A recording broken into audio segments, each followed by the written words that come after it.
Welcome, Burton Puma News. I'm Milan Aradaza. And I'm Ikim Dolara. Today on Burton News, we will be talking about the 29 bus issue, how men get paid more than women, AI's artificial intelligence, and most importantly, senioritis. Now let's take a look at Clarice as she addresses the 29 bus issue. The 29 is a bus running from 3rd Street all the way to Baker Beach. There has been a controversy that the 29 bus has been making students tardy and affecting their education. We interviewed Burton students and staff on what they thought about the 29. You take the 29 to school? Yes. And how long do you have to wait? It depends. Sometimes it could be 5 minutes, and sometimes it could be up to like 35 minutes. Why do you think the bus takes so long to come? I think it's because the buses, sometimes they're really crappy and they break down. Also the drivers, because I'm at like the beginning of the buses, so like when they take a 5-minute break, and sometimes they're lazy and they like take that break to be like 20 minutes and all that, and then you just gotta wait there until they're done so they can start driving. Do you think the 29 outbound is actually faster than the inbound? I don't know. Do you take the 29 to school? I take it going home. For the bus to come? It takes about 5 to 10 minutes for the bus to come. I feel like since there's a lot of people taking 29, it's harder for the bus to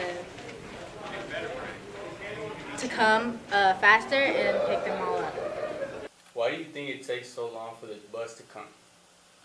The 29, I think it takes a long time because a lot of people are getting on the bus. How come the 29 outbound is faster than the inbound? I'm not really sure about that. I just think, well, I'm hoping the same amount of buses go both directions, but I think just more people are coming this way, maybe. More students, because there's more schools on this side. Is there a way to avoid having untrue waiting time for the happening in the area? I don't know about the untrue waiting time. I think the waiting time is all GPS related, and that all the buses, it updates regularly. So you might get there and it'll be 5 minutes, but then if it gets delayed, it'll turn into 18 minutes. Do you think that students are tardy because of the 29? Definitely. I think that kids, especially the kids that wait on Persia, often get passed up by the 29, and so they might be waiting for the bus and potentially would be on time, but when the bus gets there, it passes them up, and then they're late because then they have to wait for the next bus. The 29 bus has the tendency to pass students waiting to get to school, not only for Burton students, but also June Jordan and Balboa. Students complain saying the 29 is the one to blame for their tardies. Here are what the bus drivers think about this issue. Is there a way to avoid having untrue waiting time on the menu? Not really, because there's a lot of factors. That's the reason why we're being late. A lot of cars, a lot of pedestrians, the roads. That's why the untrue waiting time is going to be there for a long time. How would you feel if the route changed? Well, that would be good.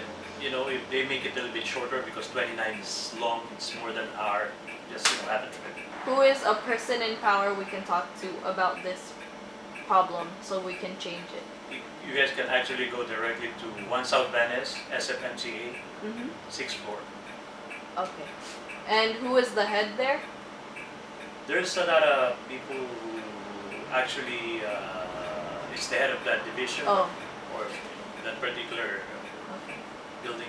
Is there a way to avoid untrue time when you're waiting? Not really. It really depends on the traffic on the streets. Who is someone we can talk to about this problem so we can change it? 1 South Van Ness on SFFTA. There should be a person. There are some people who think that the 29 bus should be improved to be more reliable, seeing how many students rely on it to get to school on time. There are also others who feel that the 29 is already operating well. This is Clarice reporting from Burton High School. Bringing it back to you, Ikim. Thank you, Clarice. Like what Clarice addressed, the 29 bus issue is affecting many students' education and tardiness. Now let's take a look at Carlos as he addresses the AIs, artificial intelligence. Thank you. I'm Carlos Martinez from San Francisco, California, a city known for its innovations and technology.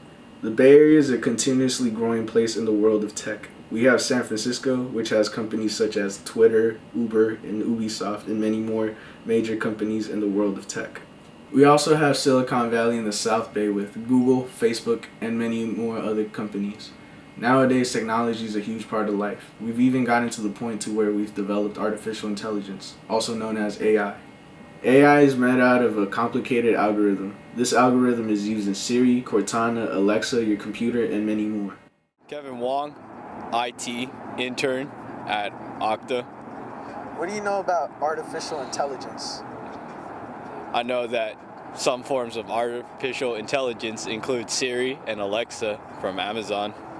What do you think the future holds for artificial intelligence?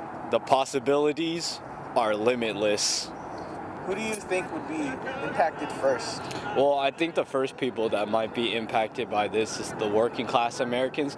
Robots will probably be developed enough to work in warehouses, moving things around, or even diagnosing cancer in cancer patients in the possible near future. We already see this with the new Amazon store. Where do you see this occurring next? I see this occurring next in cars. As you know, Tesla has released an autonomous vehicle software in their cars, which allows the car to drive the user around without ever having to touch the wheel. All right, thank you, Kevin Wong. Alexa, beatbox.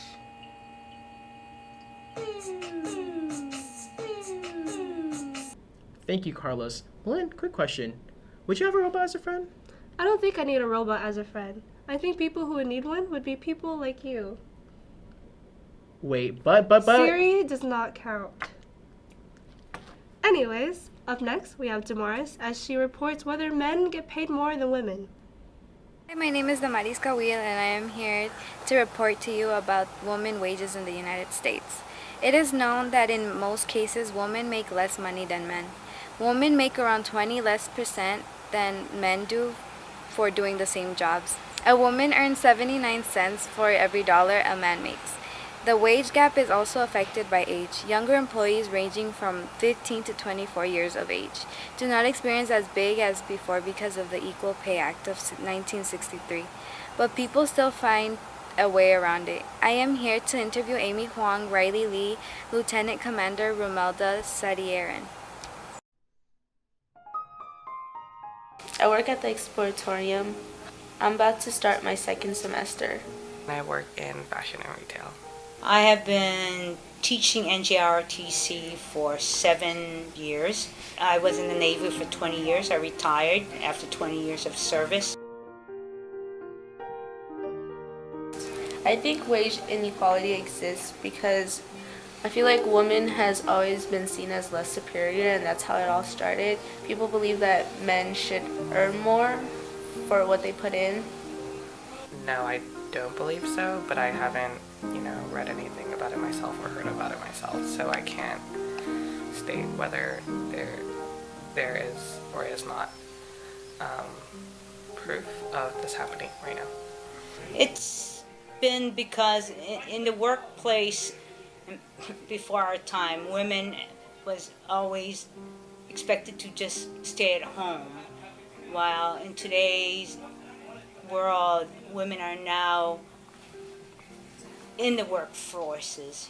Again, I think it was due to time and history that women was always at home, and then that women was not treated equally, fairly with wages at that time. Wage inequality to me is when two genders like men and women are paid differently because of their gender. Well, from my understanding, I only know about it from what I've heard through press, although personally I have not heard it from my own friends or experienced it myself. Wage inequality means that a person with equal education experience is not getting treated fairly as far as receiving equal pay for, again, their experience and their education. I believe that wage inequality shouldn't exist because regardless of your gender, whether you're a man or a woman, you guys are both putting in the same amount of work. And I feel like your check or money that you're given shouldn't rely on your gender. The gender gap has gotten smaller as years pass by. However, women are still fighting for their equal pay. I didn't know much about this topic, and I'm a woman myself. Right, Ikon? Yes, Millen. I feel like women deserve the pay they equally deserve. Up next, we have Amy, who will be interviewing Burton seniors on whether or not senioritis is real. Thank you, Ecom. Senioritis is a state of mind that seniors develop in the final year of high school. It's characterized by a lack of effort in their schoolwork as the school year comes to an end. We will now ask individuals about their thoughts and beliefs on senioritis. What are your thoughts on senioritis? It definitely exists. I think it varies for a lot of people. For some people, it could just be doing your homework the period before it's due, but then for other people, it's kind of like skipping class or like being really late. Hi, I'm Jordan Chu. I'm a 12th grade senior. I think senioritis is a very true thing. I think it exists, especially here at Burton. I feel that coming into senior year, I have a lot of friends that feel that classes aren't as rigorous, do as much homework. It's fake. I just think that it's an excuse for lazy people to slack off. They've been lazy since freshman year, and they just call it senioritis because they're seniors. Senioritis is a deadly disease, extremely effective. It needs to be eradicated. But in all seriousness, I think senioritis is a very serious thing, and it's something that teachers see every single year, no matter what class it is. But it always seems to start earlier and earlier. Are you experiencing senioritis yourself? Yes. Senioritis tends to kick in really in the second and third grading period. The first grading period, seniors start out usually like any other class really strong. But typically, by the second grading period, seniors are finishing college applications and they're starting to let certain assignments slide, and one by one, you can kind of see your students start to let go of their smaller assignments, and then their larger assignments start to look shady, and by the time you hit big projects and big papers, everything's falling apart. Do you believe in senioritis? Why or why not? Yes, because I feel like you're a second semester senior, so it's kind of like you're almost done, and you've already applied to all your colleges, so you're kind of just like waiting for graduation to come. What are some ways to cope with senioritis?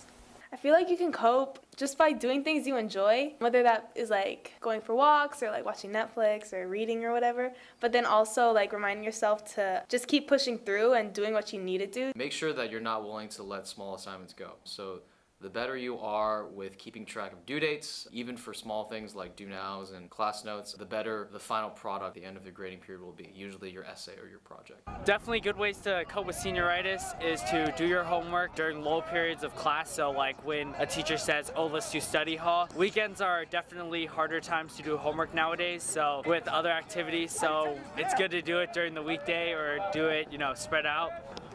If you need help in class or if you need your teacher support, definitely go out and do whatever you need to pass. Senioritis is more dangerous than it seems, as it causes colleges to rescind admissions if the students' grades are not on track. Back to you, Ecom and Malin.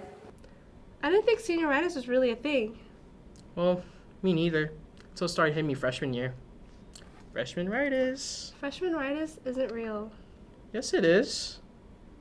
Anyways, that's it for Puma News. Stay tuned for more.